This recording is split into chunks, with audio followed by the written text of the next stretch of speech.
Inside today's episode, we're talking about an important concept, which is the potential implication of hormonal birth control on exercise recovery in women. Now, this study that we're going to talk about today was released in March 2024, and even if you're not trying to become a muscle mommy, you still need to understand the implications of hormonal birth control on exercise recovery, potential sports performance, or just the ability to build some lean muscle, feel a little bit better, get stronger, and gain confidence. So this particular piece of research is from March 2024 from the Journal of Medical Science, Sports and Exercise. The researcher that kind of led this study was Oxfeldt. The title of the paper, if you're interested, is The Influence of Second-Generation Oral Contraceptives on Muscle Recovery After Repeated Resistance Training. And this was in trained females. So what's really important about this is we're looking at a population or a sample size of people who are already exercising, because sometimes research is done on sedentary individuals. It's not as applicable to people who are already fairly active. Now, my audience, especially, if you've been following the podcast since 2019, many of you are health, fitness, and nutrition professionals yourself, meaning you probably exercise and you're already somewhat active. Or if you're newer to the channel, or maybe you follow on YouTube, many of you are either health enthusiasts yourself and already exercising in some capacity, or you're interested in leading that lifestyle. So let's create a little bit of a timeline first, and then we'll dive into some of the potential implications and other episodes that I've recorded on hormonal birth control if you're interested in learning more. Now, birth control was introduced around the 1960s. There's, research that predates that, but in terms of its overall influence on society, really started about the 1960s or so.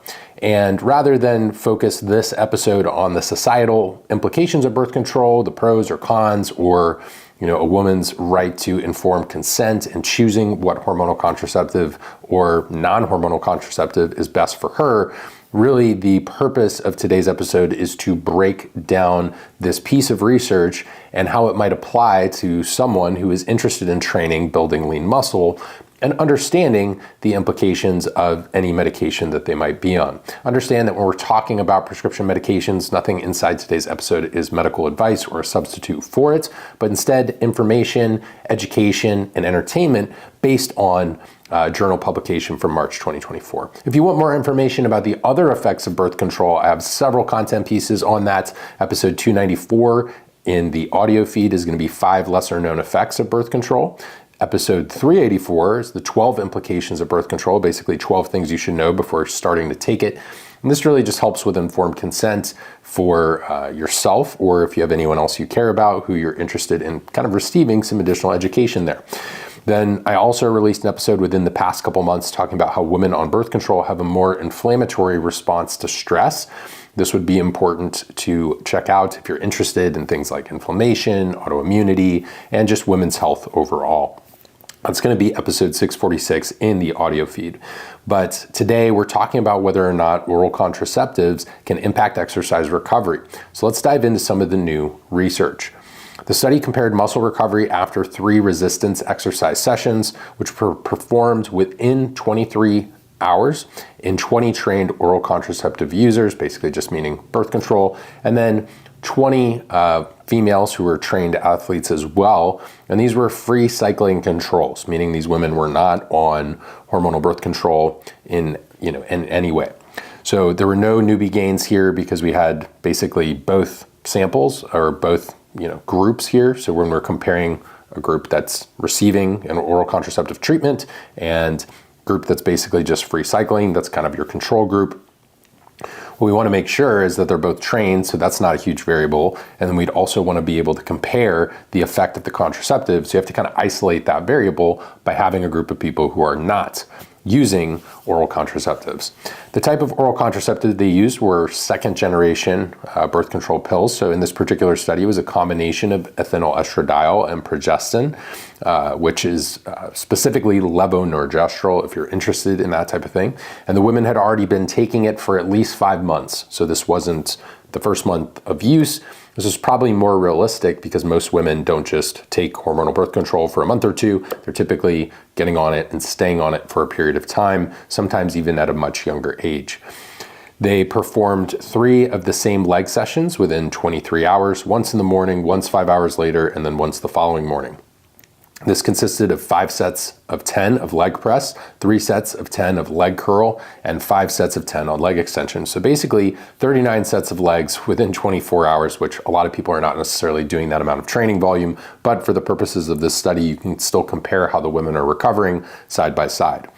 Some of you are probably wondering how well controlled this was, and the answer is it was pretty well controlled. So we do have some listeners who are very interested in exercise science research and probably wondering, okay, well, how are they controlling for range of motion or exercise intensity or RPE? And the researchers actually supervised the sessions and standardized the range of motion. So everyone was doing the same range of motion. They used a metronome to make sure that there was the same time and rep tempo and basically time under tension. And they used rep velocity loss apps to ensure everyone stopped at the instructed RPE or rated perceived exertion.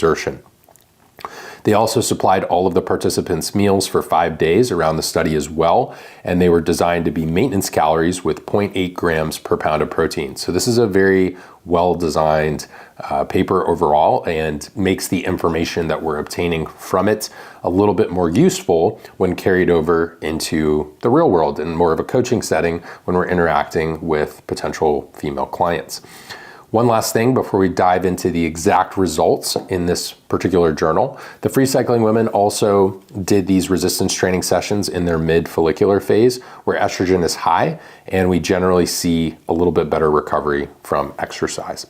So in terms of results, they measured many of the different things that we're going to cover today are ranging from serum lab markers, even potential biochemical markers of muscle damage. So we'll break those down. But there were also some subjective scores. So not all of these were biochemical markers or specific serum labs or blood markers. Some of this was the participants, or the study participants, their perceived response to the exercise. For example, subjective muscle soreness is going to be more perceived, whereas something like highly sensitive C-reactive protein and cortisol levels are actual serum blood markers.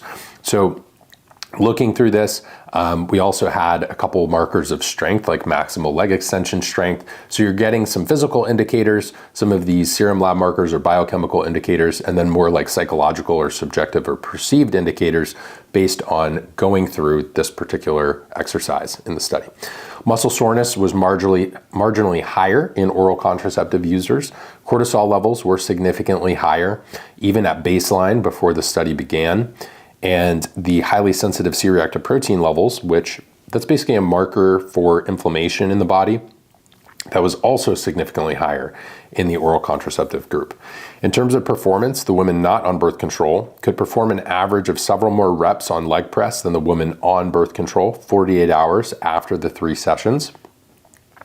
They also did a Wingate test, which is basically a maximal bike test designed to look at power output specifically. And the women not on birth control performed better on the Wingate test on this basically at 48 hours after 3 sessions as well. So all in all, we do see some potential decreases or downsides or negatives when it comes to recovery from second generation oral contraceptive use compared to free cycling women or naturally cycling women with regular menstrual cycles. It's also a friendly reminder that oral contraceptives do tend to come with higher inflammation as seen by highly sensitive C-reactive protein and higher cortisol as well. The purpose of this episode is not to fearmonger or scare anyone when it comes to making decisions around hormonal contraceptives or really any type of medication or any type of birth control whatsoever. The goal is to break down the study and help people understand how to take something that was maybe a little bit more advanced, exercise science research, also related to contraceptives, and break it down in a way that people can understand and make informed decisions when it comes to their own health.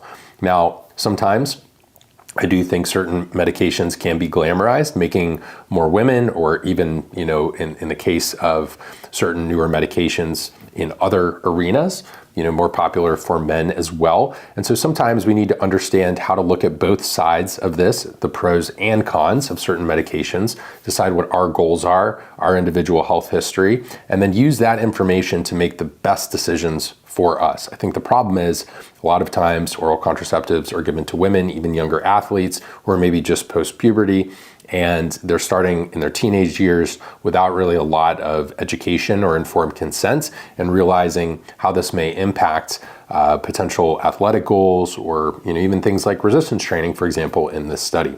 So after 50 plus years of non-informed consent with birth control use, we need more information being put out for women that's showing all sides of the story. And then if someone still wants to go ahead and make that decision with their doctor, that's up to them. But you can't necessarily make an informed decision if you don't have the data presented to you, or you don't have the information available to you where you can decide, what's going to be most aligned with your goals, your health, and your particular situation.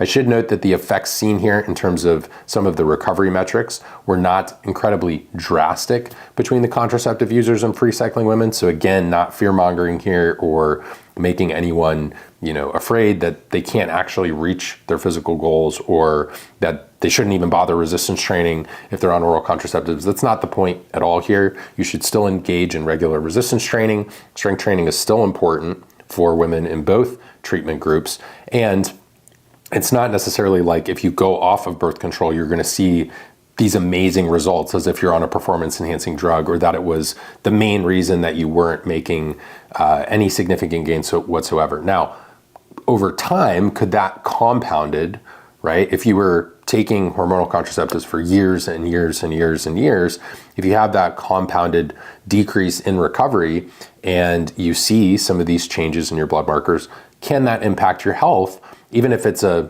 small percentage, week over week, month over month, year over year? The answer is yes. However, it's not that you're going to just come off of birth control and magically have an instant transformation. There are not any overnight success stories with this, and you would still need to monitor your nutrition, make sure you're strength training, pay attention to your supplementation, get adequate sleep, and do other things to support the recovery process, aside from just changing a medication or coming off of medication. Now, some people do feel that they have significant improvements in their health when they do make changes like that. However, that doesn't mean it's necessarily going to be true 100% across the board for every single person. So women who care about that extra 5% or 10% benefit and potentially having that compounded over time in terms of improving their training, strength, recovery, overall output, lessening markers like highly sensitive C-reactive protein and cortisol. If that's something that's very important to you, then it's important that you are able to access information like this and make the decision that's going to be best for you. When it comes to understanding women's reproductive physiology, sometimes this is a topic that can be intimidating for coaches and health professionals and even people who are in their own transformation. So the purpose of my channel is to break this down and cover a variety of different topics, whether it's gut health, oxidative stress, other aspects of metabolism, more advanced nutrition, micronutrition, and conversations like these around hormones and things like inflammation, and translating it into digestible information that can be readily applied for anyone's health and fitness goals. If you're a health, fitness, and nutrition professional and you're very passionate about this type of information, but you want to be able to understand the research and evidence base, you want to understand full body systems and how things like the gut, the endocrine system, even our neurological system all sort of interact and play a role in our transformation, then you would definitely want to check out my nutrition and metabolism specialization program for coaches. You can learn more about that at metabolismschool.com. Learning more about common client medications and what happens in terms of our physiology, learning more about hormones. Even if you're not someone who has script rights or a prescribing physician or being a primary care provider or OB, there's still so much that you can do from a women's health perspective based on lifestyle, training, nutrition, and supplementation. And so we certainly don't want to overlook that. And by understanding what medications someone may have taken in the past or what they've been exposed to, it can help you have a better understanding of their health history and any pre-existing conditions that may potentially play a role in terms of the training and nutrition that the individual is going to respond best to. And that's the name of the game, is figuring that out, being able to look at all of that information and create the best program possible for your clients. That's exactly what we're doing inside the specialization program. So head over to metabolismschool.com if you're interested in checking that out. That is our FNMS program. So I appreciate you guys tuning into today's episode. If you think there is a female athlete or a women's health coach or anyone in your life who may benefit from this episode, please share the show, and you can support the content and informed consent for everyone by leaving a 5-star rating and review and simply paying it forward. I know a lot of you guys regularly download the show, you listen, maybe you're on the go, in the car, going for a walk, doing chores, maybe even at the gym. And because of that, sometimes it may not always be something where you are leaving that review or sharing the show, but it goes a really long way in supporting the work that my team and I do here. And you probably would have not found the show if not for someone else. So someone paid it forward in order for you to get here. And all I would ask is that you do the same if you are regularly enjoying the show, downloading it, and learning from the content here. Make sure you're subscribed on the audio feed wherever you listen. And if you're on YouTube, you can give a thumbs up to the video. Make sure you're subscribed to the channel, and you can even turn on the notification bell to get notified of our latest episodes. I appreciate you guys so much. Thanks for tuning in and listening today, and I will talk to you in the next show.